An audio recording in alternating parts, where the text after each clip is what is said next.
Salam alaikum, chers téléspectateurs. Donc, je suis très heureux de répondre aux questions de Télésud et à son gérant et d'intervenir sur le thème de l'éducation qui est un thème très important et sur lequel je peux vraiment apporter beaucoup de choses.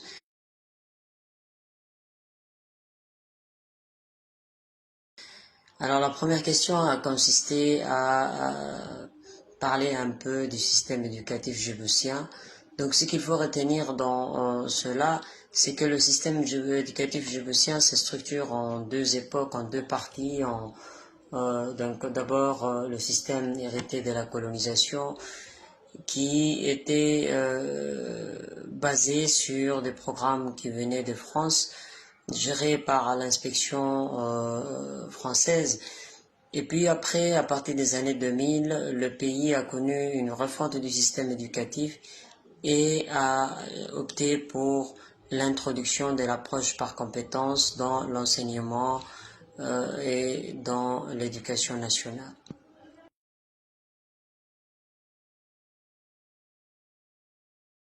Alors, pour ce qui est de la définition de l'APC, je vais faire vite, parce que c'est un sujet que l'on ne peut pas aborder dans une interview de quelques minutes.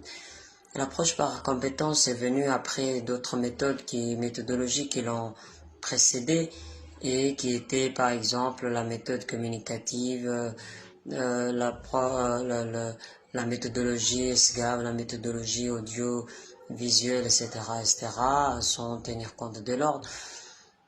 Alors l'approche par compétence est issue du milieu de l'entreprise et du monde du travail. Comme son nom l'indique,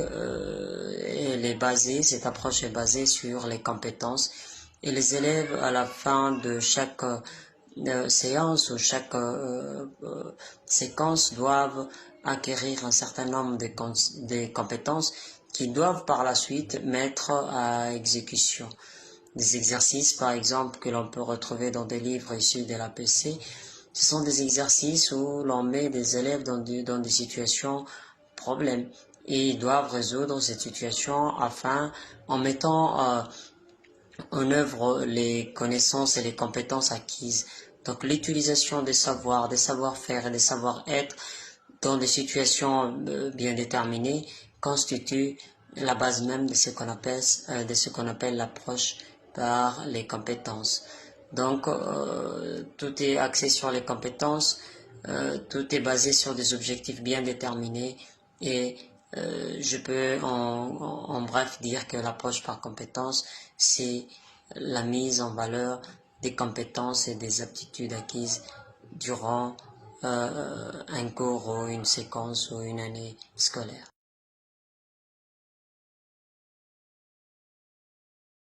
C'est une notion très en vogue, hein, le plein temps à l'école primaire, à l'école des bases, dans l'enseignement de base. Et c'est une notion qui désigne la situation des enfants qui vont à l'école le matin et l'après-midi. Cela peut avoir comme conséquence la fatigue des enseignants et des élèves, mais aussi ça peut être un moyen de prévenir des échecs, d'encadrer d'une manière individualisée et spécifique certains élèves qui présentent des difficultés. Et c'est ça que l'on appelle communément le plein temps.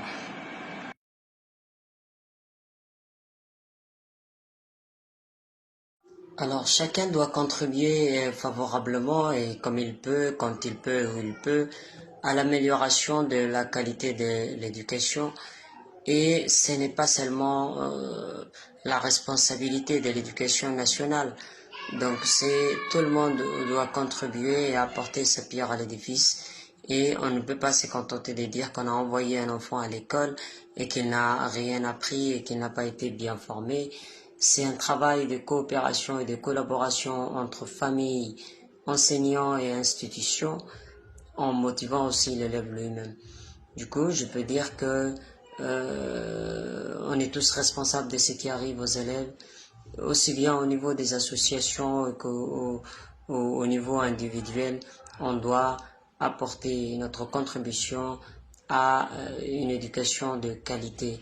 Je ne peux pas affirmer que tel ou tel a failli à sa mission, mais je peux dire que on est parfois dans des situations de démission où les enseignants, ou bien les parents, ou bien les élèves ne s'acquittent pas comme il se doit de leurs devoirs.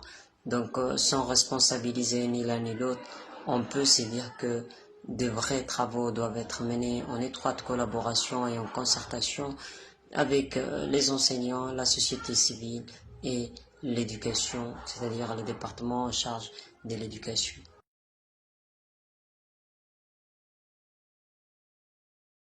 Cette question mérite bien d'être posée. La différence de niveau ou les écarts entre les élèves des régions, parfois de villages reculés, et les élèves de la capitale ou des chefs-lieux. Pour cela, il faut vraiment impliquer tout le monde, que tout le monde se mette. Je pense que chacun doit s'impliquer davantage pour qu'il n'y ait pas un fossé ne se creuse pas entre les élèves qui sont issus des écoles rurales et les élèves des chefs-lieux ou de la capitale. Pour cela, on doit développer des stratégies d'enseignement-apprentissage, aussi bien au niveau des écoles rurales qu'au niveau de la société dans laquelle, l'environnement dans lequel l'école est implantée. C'est vrai que dans le village, les parents ne peuvent pas faire grand-chose, mais c'est aux associations, comme je l'ai dit tout à l'heure, aux jeunes de la région, aux jeunes des localités, aux personnes de bonne volonté d'aider à ce qu'il n'y ait pas des écarts, à ce que, parce qu'il est ici du village, il ne puisse pas être en retard par rapport aux autres. C'est vrai, il y a de vraies questions qui se posent à ce niveau-là. Vous avez bien fait de la poser. Que chacun prenne ses responsabilités, que chacun apporte sa pierre à l'édifice. Je crois que comme ça, on pourra, par exemple, diminuer le creuset entre les enfants des villes et les enfants des villages ou des localités reculées.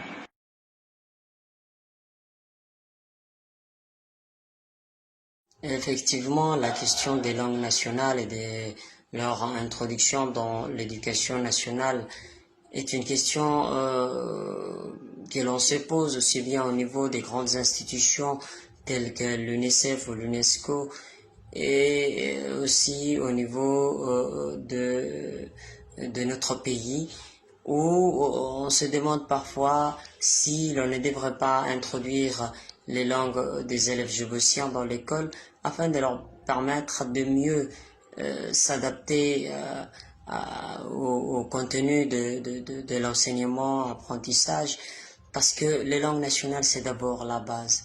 Socrate disait, connais-toi toi-même.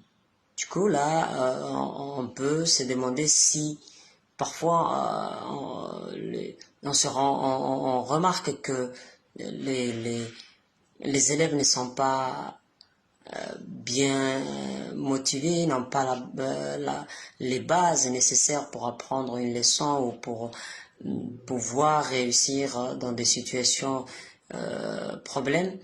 Et les questions se posent, est-ce que l'enseignement-apprentissage des langues nationales ne serait pas une de solutions afin de remédier à certains problèmes? Donc, l'introduction des langues nationales, c'est un point capital auquel il faudra penser ensemble parce que les défaillances des systèmes scolaires africains résident dans le fait que les langues nationales, les langues maternelles des enfants sont ignorées et les langues étrangères dites internationales sont privilégiées. Donc ces enfants sont parfois dans des crises identitaires et apprendre leur langue, passer des devoirs ou des exercices, avoir des exercices dans leur langue leur permettrait de réussir mieux et c'est l'avis même des psychologues et des experts de la pédagogie et l'éducation.